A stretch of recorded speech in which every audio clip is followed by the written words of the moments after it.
나라 운동에 대해서 살펴보며 함께 은혜를 나누고자 합니다.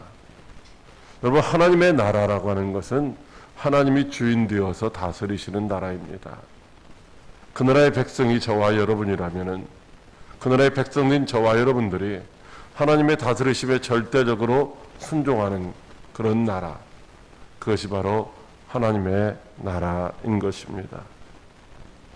영원전부터 영원까지 스스로 존재하시는 하나님은 하나님의 계획대로 완전한 하나님의 나라를 계획하시고 시작하시고 지금도 만들어가고 계십니다. 하나님은 말씀으로 하나님이 다스리시는 이 천지만물을 만드셨습니다. 그리고 하나님의 형상을 닮은 인간을 만드시고 하나님이 만드신 것들을 정복하고 다스리는 그런 권세를 주셨습니다. 근데 인간의 조상 아담이 타락함으로 인하여 그 하나님의 동산, 기쁨의 동산 에덴에서 쫓겨나고 하나님이 위탁하셨던 천지만물을 다스리는 그 권세를 이제 잃어버리게 되었죠. 그래서 인간이 다스려야 될 이 자연만물들, 세상에 있는 것들, 동물들, 이런 것들 인간이 다스려야 되는데 오히려 그런 것들에게 다스림을 받으면서 우리가 자연 현상들을 두려워하면서 그렇게 살아가고 있습니다. 여러분, 그렇다고 해서 하나님이 계획하신 하나님의 나라가 실패한 것으로 끝나는 것은 아닙니다. 하나님의 나라는 여전히 하나님의 완전하신 뜻대로 하나님에 의해서 지금도 계속 만들어져 가고 있는 줄로 믿으시기 바랍니다. 하나님의 나라는 하나님이 다스리시는 나라라고 말씀드렸습니다. 그렇다면은 지금 하나님을 떠난 죄인들이 살고 있는 이 세상 나라는 어떤 곳일까요? 바로 이 세상 나라, 이것은 공중권세 잡은 악한 영혼 수마귀 사탄이가 다스리는 그런 나라라고 하는 것입니다. 그러나 언젠가 때가 되면은 하나님이 다스리시는 하나님의 나라로 완전히 바뀌어지게 될 것입니다. 요한계시록 11장 15절에서 세상 나라가 우리 주와 그의 그리스도의 나라가 되어 그가 세세토록 왕노릇 하시리로다 라고 말씀하시고 있습니다. 언젠가 하나님이 정하신 때에 하나님이 정하신 방법에 의해서 공중권세 잡은 악한 영들은 다 멸절시키고 그리스도가 왕노릇하는 근심, 걱정, 슬픔, 사망이 없는 그런 나라가 우리 가운데 임하게 될 줄로 믿으시기 바랍니다. 그런데 세상 사람들은 어떻습니까? 하나님 나라에 대한 무슨 소망도 미련도 아무런 생각도 없이 그렇게 살아가고 있습니다. 아니, 믿는 성도라고 하는 저와 여러분들도 때로는 하나님 나라에 대한 확신이 없어서 여전히 세상 나라에 매인받이고 이끌려서 고통 가운데 살아가고 있지는 않습니까? 그렇다면 하나님의 나라가 정말로 있을까요? 정말로 하나님의 나라가 있다고 한다면 하나님의 나라의 백성된 저와 여러분들이 어떻게 살아야 할까요? 첫째로 하나님의 하시는 일은 깊다고 하십니다. 로마서 11장 33절 상반절 말씀입니다. 깊도다 하나님의 지혜와 지식에 풍성함이요. 하나님은 사도 바울을 통해서 하나님이 만들어 가시는 하나님의 나라를 계시해 주십니다. 그런 죄로 말미암아 죽은 인생들을 불쌍히 여기시고 독생자 예수 그리스도의 십자가 대속의 은혜와 부활의 능력으로 새 생명을 주셔서 이제 하나님의 권세를 가지고 당당하게 두려움 없이 그렇게 하나님의 백성으로 살아가게 하시기 위함인 것입니다. 하나님은 그 계획 속에서 먼저 아브라함을 택하시고 부르셔서 그에게 많은 자손들을 그리고 땅을 약속해 주셨습니다. 그런데 그들 역시 범죄함으로 말미암아 다 어떻게 됐습니까? 버림받았죠. 하나님이 잠잠하시고 400년 동안 침묵하시는 속에서 하나님의 나라는 이제 실패한 것 같았습니다. 그래야 하나님이 하나님 나라에 대한 계획을 수정하시고 이제 그들이 택하셨던 선민이라고 생각했던 유대인들을 버리시고 이방인들에게 복음을 전하게 하셔서 그들로 하여금 또 새로운 하나님의 나라를 세워가시는 것 같았습니다.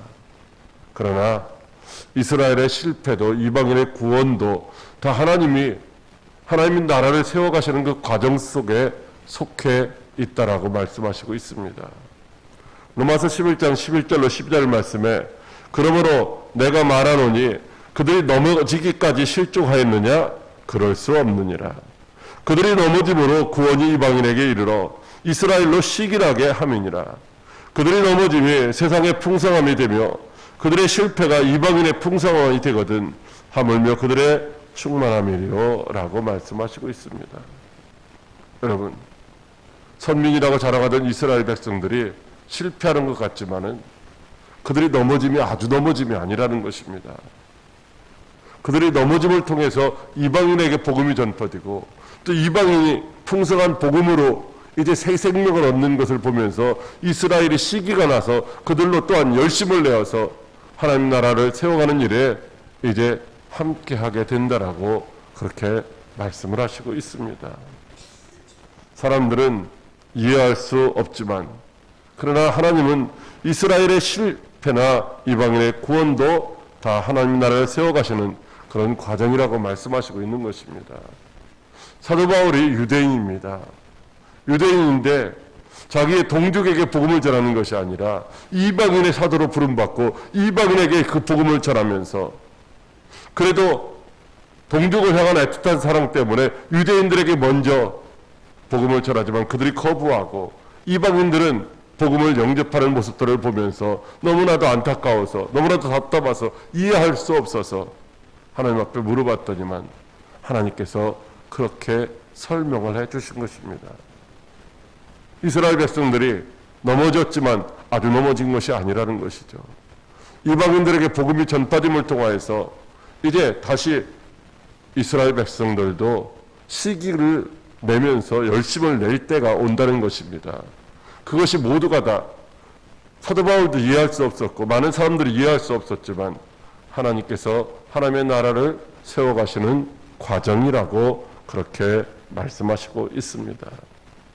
그렇기 때문에 우리는 하나님이 하시는 일을 헤아릴 수 없이 깊다라고 말하고 있는 것이죠. 여기 사실 그냥 깊도다라고 말하고 있지만은 이게 그냥 깊도다라는 말이 아니라 그 앞에 오라고 하는 감탄사가 하나 붙어 있습니다. 오, 깊도다. 아주 이렇게 이 감탄하는 하나님의 그 깊은 것을 뜻을 헤아릴 수 없다는 것이죠. 무엇을? 첫째로 하나님의 부요하심이 깊다라고 하십니다. 하나님이 부요하시다는 말은 하나님이 시작도 없고 끝도 없으신 그냥 무한하신 분, 헤아릴 수 없는 무한하신 분이시다라고 하는 것이죠. 양적으로도 무한하시고 질적으로도 무한하셔서 조금도 부족함이 없으시다는 것입니다. 무엇을 하시기에? 하나님의 나라를 세워가시기에. 그래서 하나님의 백성들을 죄와 사망에서 구원하시고 하나님 자녀 삼으시기에 조금도 부족함이 없으시다라고 하는 것이죠. 하나님의 사랑과 은혜를 떠나 배반하고 타락한 인생들, 정말로 쓰레기와 같은 인생들, 마땅히 지옥 형벌 받아야 될 것 같은 그런 인생들을 완전하게 구원하셔서 완전하게 하나님의 백성 삼으시는 일에도 하나님은 조금도 부족함이 없으시다는 것입니다. 여러분, 그러므로 나 같은 죄인이 무슨 구원을 받아, 아니 저 사람은 구원받을 수 없어, 이렇게 스스로 비관하거나 혹은 또 판단해서도 안 된다는 것입니다. 하나님이 하시는 일은 완벽하기 때문입니다. 그래서 누가 주께 먼저 드려서 갚으심을 받겠느냐, 이렇게 말씀하고 있어요. 여러분, 누가 먼저 드려서 갚으심을 받겠느냐라는 것은 하나님께서 하나님의 나라를 세워가시는 과정 속에서 혹은 구원의 역사를 이루어가시는 과정 속에서 누군가의 도움이 필요해서 그 일에 우리가 무엇인가를 하나님 앞에 드려서 나중에 그걸 다시 보상으로 받을 수 있는 일이 사실 없다라는 거죠. 하나님은 하나님의 일을 하시는 데 있어서 아무도 사실 필요 없는 거예요. 아무도 필요 없이 하나님 스스로 혼자 얼마든지 해내실 수 있는 분이시다라고 하는 것입니다. 하나님이 세상에 그 어떤 제한도 받지 아니하시고 완벽하게 홀로 지금도 하나님의 나라를 이루어 가시는 줄로 믿으시기 바랍니다. 둘째로 하나님은 지혜가 깊다고 하십니다. 하나님의 지혜가 깊다는 말은 하나님의 창조하신 천지 만물들을 하나님께서 정확하게 통찰하시고 완벽하게 하나님의 뜻대로 섭리하신다는 말씀입니다.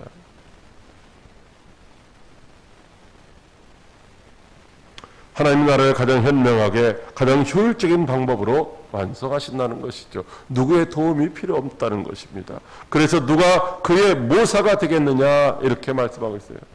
하나님이 하시는 일에서 하나님 그것은 좀 틀린 것 같은데요. 이렇게 하면 더 좋을 것 같은데요. 하고 하나님의 모사처럼 하나님에게 이러라 저러라 하면서 하나님 나하고 의논해서 그 일을 하시면 안 돼요. 이렇게 말할 수 있는 사람이 아무도 없다라는 거죠. 인간의 지혜가 아무리 좋아도 하나님과 견줄 수가 없다라는 것입니다. 인간의 조언도 충고도 의논할 필요도 전혀 없다라는 것이죠. 하나님은 우리들이 인간이 이해할 수 없는 그런 지혜로 하나님의 나라를 세워가시는 줄로 믿으시기 바랍니다. 셋째로 하나님에게 지식은 깊다고 하십니다. 하나님의 지식이 깊다는 말씀은 이 세상에 존재하는 모든 것 하나하나 풀 한 포기 꽃 하나 새 한 마리 아니 우리 이 지구상에 살고 있는 70억 인구와 한 사람 한 사람 모든 사람들의 그 특성을 이제 하나님께서 완전히 아시고 하나님이 원하시는 방향으로 이끌어 가신다라고 하는 것이죠. 우리가 열심히 노력해서 무엇인가 성공한 것 같지만은 사실은 하나님이 그 길로 우리를 이끌어 가신 것이다라는 것입니다. 우리가 가다가 실패할 때 사실은 그것도 하나님이 다 보고 계시다는 거예요. 언제쯤 넘어질지도 아시고 그리고 다시 일어날 것도 아시고 못 일어나면 그때 하나님이 손 내밀어 주실 것도 이제 하나님이 계획하고 계시다라고 하는 것입니다. 시편 103편 14절에 이는 그가 우리의 체질을 아시며 우리가 단지 먼지뿐임을 기억하심이로다 라고 하십니다. 전적으로 타락하고 무능력한 인간이 하나님이 하시는 일을 알 수 없지만 하나님은 우리의 체질을 다 아시기 때문에 죄와 사망에서 우리를 구원하실 때 그 시기도 그 때도 그 방법도 그 대상도 하나님이 정하시고 하나님이 정확하게 완벽하게 수행하시는 줄로 믿으시기 바랍니다. 우리는 누군가를 위해서 이제 그가 예수님 믿고 구원받기로 해서 눈물로 기도하지만 어떤 사람들은 이제 목회자 부모인데도 혹은 목회자 자녀인데도 몇십 년 세월이 흘러서 겨우 구원받는 모습들을 보게 되죠. 여러분 그런 것들 누가 정하셨다고요? 기도가 부족했기 때문이 아니라 하나님이 정하셨다라는 거예요. 근데 우리는 그걸 모르니까 하나님이 응답하실 때까지 어떻게 해요? 그 일을 해야만 되는 것이죠. 시편 139편 6절에도 이 지식이 내게 너무 기이하니 높아서 내가 능히 미치지 못하리이다 라고 말씀하고 있습니다. 그렇습니다. 하나님의 부유와 지혜와 지식은 하나님이 우리에게 계시해 주시지 아니하면 열어서 보여주지 아니하시면은 인간이 도무지 알 수 없는 아주 오묘하고 깊은 것인 줄로 믿으시기 바랍니다.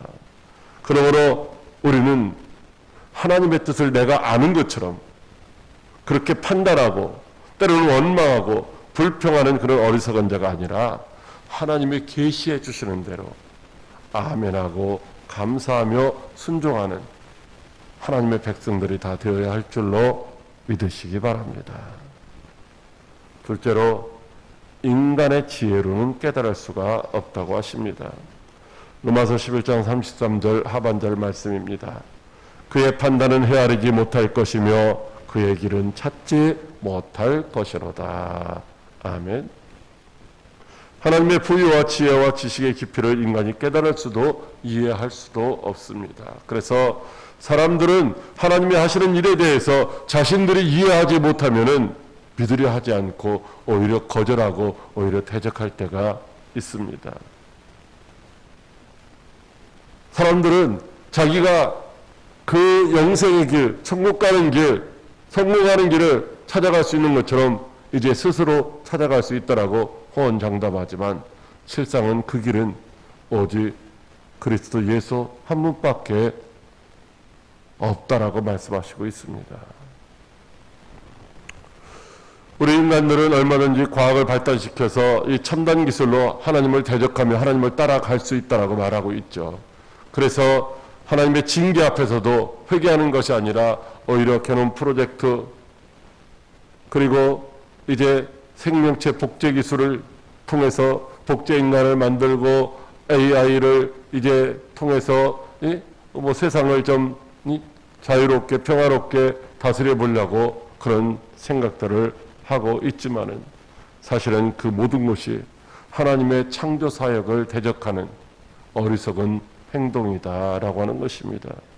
마치 하나님의 천사 루시퍼가 하나님과 동등되기 위해서 이제 대적했었던 것처럼, 그리고 신할 평지에 모여 있었던 사람들이 이제 우리가 물로 심판받는 것을 멸하자, 그래서 탑을 쌓자 하면서 바벨탑을 쌓았던 것처럼 오늘날 어리석은 인간들은 그렇게 자기들의 힘과 능력으로 하나님의 창조 질서를 대적하면서 스스로 무엇인가를 할 수 있다라고 하는 교만함 속에서 이제 퇴악한 길을 걷고 있다고 하는 것입니다.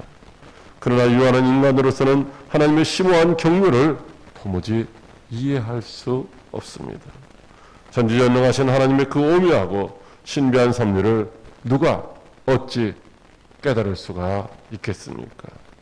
제한적인 능력과 지혜로 그 어찌 하나님이 하시는 일을 헤아릴 수가 있겠습니까? 하나님이 계시해 주지 아니하시면, 하나님이 알게 하지 아니하시면 그 누구도 알 수가 없다는 것입니다. 아버지의 사랑을 받는 요셉이 형들의 미움과 시기로 미디안 상인에게 팔려가고 거기서 종살이 하다가 억울한 누명을 쓰고 옥살이하는 그 까닭을 그때 당시 누가 알았겠습니까? 다만 요셉은 하나님이 꿈으로 자기 자신에게 계시해 주셨기 때문에 그 환난 중에도 고난 중에도 믿음을 잃지 않고 하나님을 경외하는 삶을 살 수가 있었습니다. 그리고 훗날 총리가 된 요셉 앞에서 두려워하는 형들에게 나를 이리로 보낸 이는 당신들이 아니요 하나님이시라고 고백하면서 그 형들을 위로할 수가 있었던 것입니다.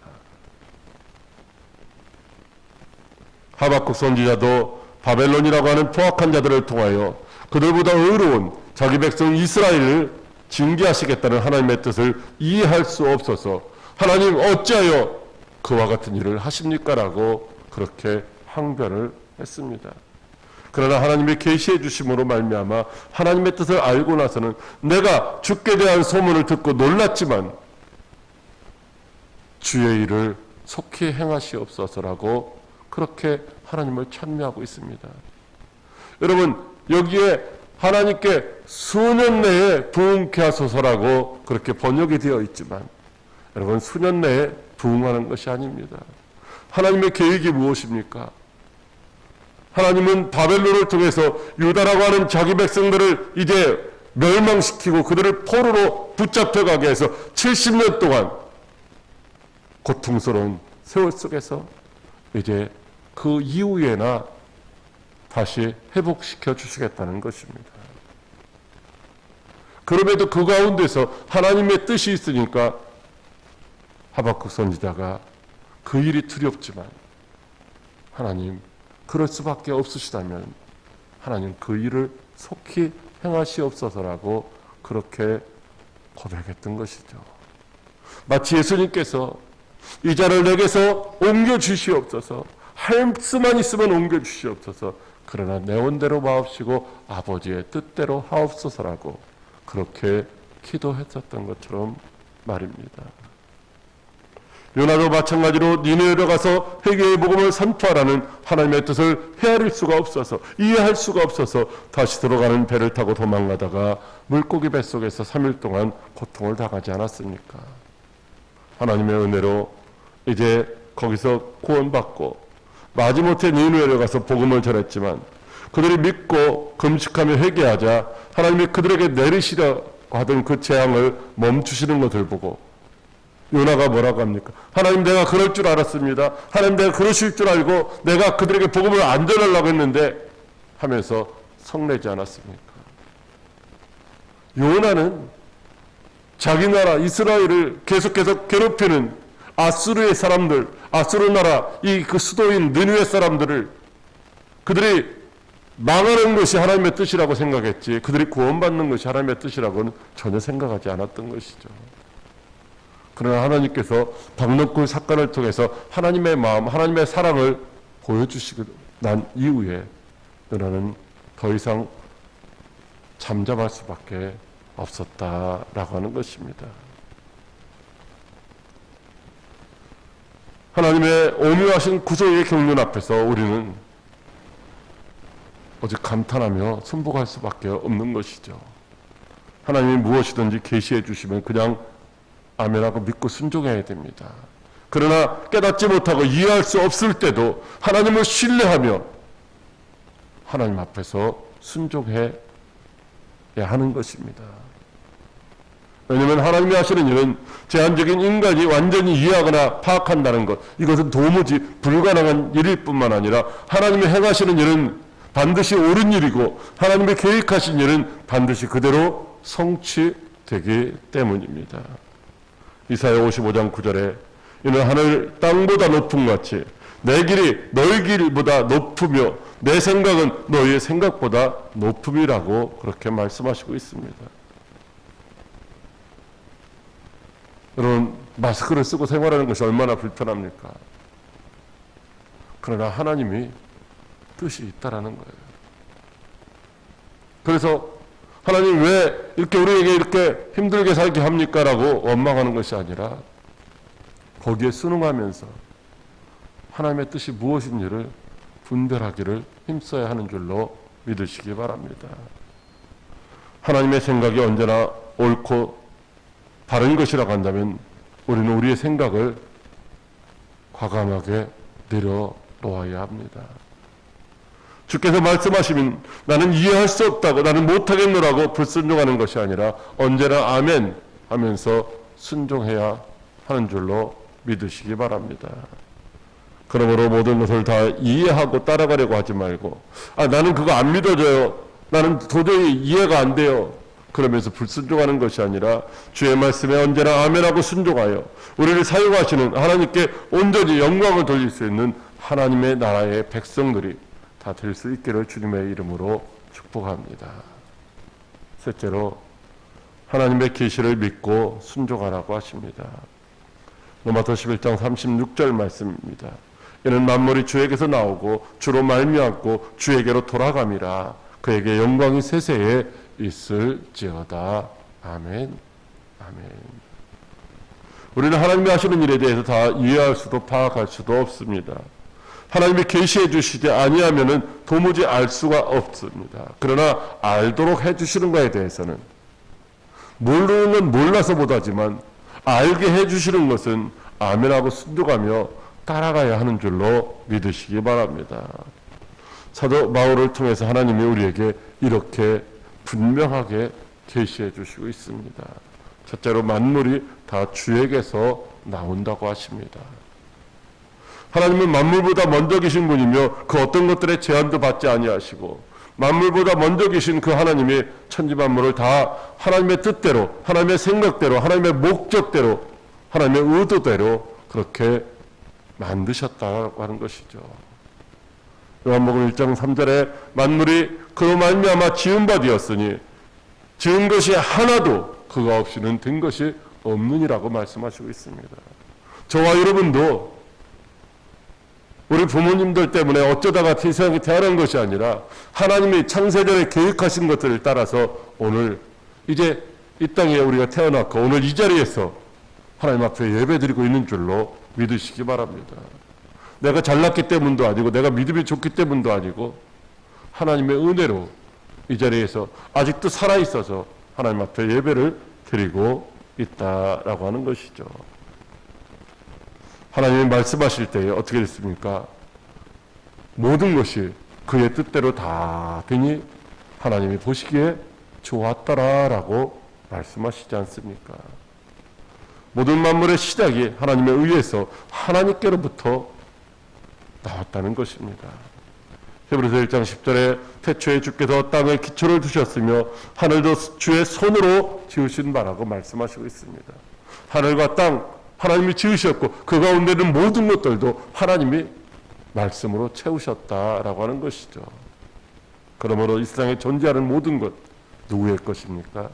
바로 하나님의 소유입니다. 그러므로 우리는 하나님께 절대로 순복해야 하는 줄로 믿으시기 바랍니다. 둘째로 만물이 주로 말미암는다고 하십니다. 주로 말미암는다는 말은 주님에 의해서 천지 만물이 활동하고 보존된다는 뜻입니다. 모든 만물을 하나님이 붙잡고 계시며 하나님의 뜻대로 다스리신다는 말씀입니다. 저기 걸려있는 벽시계 그냥 저절로 가는 게 아니라 거기에 건전지를 통해서 동력이 전달되기 때문이죠. 전자시계도 역시 마찬가지입니다. 전기 코드 빼버리면 시계는 당장 멈춰서게 되는 것입니다. 여러분 우리는 우리가 마음대로 우리의 의지대로 살아가는 것 같지만 사실상 하나님이 섭리하신 가운데서 하나님의 뜻대로 우리가 살아가야 이제 평안한 삶을 누리고 행복한 삶을 누릴 수 있는 줄로 믿으시기 바랍니다. 즉 이 세상에 있는 모든 것 하나님의 간섭하심이 없이 스스로 존재하는 것이 아무것도 없다라는 것이죠. 여러분 화단에 있는 꽃나무에게 내가 물을 줘서 그 잘 자라는 것 같지만 내가 물 안 줘도 하나님이 다 자라게 하시는 것입니다. 내가 아무리 살리고 싶어도 하나님이 죽게 하시면은 죽을 수밖에 없는 것이죠. 인간의 힘으로 되지 않는 것이라는 것입니다.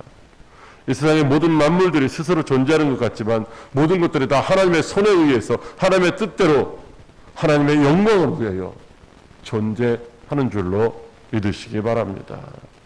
사탄이 욥을 시험하려고 할 때 하나님이 허락하신 것밖에 이제 시험할 수 없었던 것이죠. 1차 시험 때 여호와께서 사탄에게 이르시되 내가 그의 소유물을 다 내 손에 맡겨놓으라. 다만 그의 몸에는 내 손을 대지 말라 할 때는 몸에 손을 대지 못했습니다. 2차로 시험할 때 여호와께서 사탄에게 이르시되 내가 그를 내 손에 맡겨놓으라. 다만 그의 생명은 해하지 말라고 하실 때에 이제 그의 건강도 치고 고통스럽겠지만 그의 생명은 건들 수가 없었던 것이죠. 모든 것들이 하나님의 권한 속에 있다는 것입니다. 그래서 마태복음 10장 29절에 참새 2마리가 한 아사리온에 팔리는 것이 아니냐. 그러나 너희 아버지께서 허락지 아니하시면 그 하나라도 땅에 떨어지지 아니하리라고 말씀하시고 있습니다. 아주 총을 잘 쏘는 사냥꾼이 전깃줄에 있는 참새를 향하여 산탄총을 쐈을 때에 거기서 참새가 떨어질 수도 있고 한 마리도 못 잡고 다 날아갈 수도 있는데 하나님이 허락하시는 과정 속에 있다고 말씀하시고 있는 것이죠. 이와 같이 이 세상의 모든 것, 바람도 바다도 하나님의 다스리심 가운데 순복하여야 하는 줄로 믿으시기 바랍니다. 셋째로 만물이 주에게로 돌아간다고 하십니다. 이 세상에 존재하는 모든 것들의 시작이 있는 것처럼 끝이 있습니다. 모든 만물의 끝은 바로 주님 앞에 돌아간다는 것입니다. 사람들이 죽음이 끝이라고 생각하지만 결코 죽음이 끝이 아니라는 것입니다. 모든 인생들은 반드시 주님 앞에서 선악간의 심판을 받을 때가 온다고 하십니다. 히브리서 9장 27절에 한 번 죽는 것은 사람에게 정하신 것이요 그 후에는 심판이 있으리니라고 말씀하시고 요한복음 5장 29절에 선한 일을 행한 자는 생명의 부활로 악한 일을 행한 자는 심판의 부활로 나오리라고 하십니다. 예수 믿는 사람만 천국 가고 예수 안 믿는 사람은 그냥 그것으로 끝나면은 예수 안 믿는 것도 좀 불쌍하지만 그런 대로 괜찮겠지만 그들은 그들 나름대로 마지막 심판 때에 심판의 부활로 하나님 앞에서 이제 심판을 받아서 영원한 불목 가운데서 고통을 당하게 된다라고 말씀하시고 있는 것이죠. 모든 만물이 하나님에 의해서 시작되고 하나님에 의해서 존재하고 하나님께로 돌아가므로 끝나게 된다고 하는 것, 그런 이 세상도, 우리가 지금 살아가고 있는 이 세상도 하나님이 다스리시는 하나님의 나라라고 말씀하시고 있는 것입니다. 우리의 소유뿐만 아니라 우리의 재능도 우리의 생명도 다 하나님의 것인 것이죠.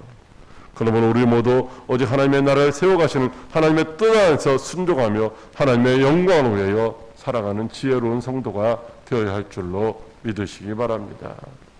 하나님의 영으로 살리심을 받은 우리는 하나님의 백성입니다. 하나님의 백성은 오직 하나님의 뜻에 순종하며 하나님의 영광을 드러내야 합니다.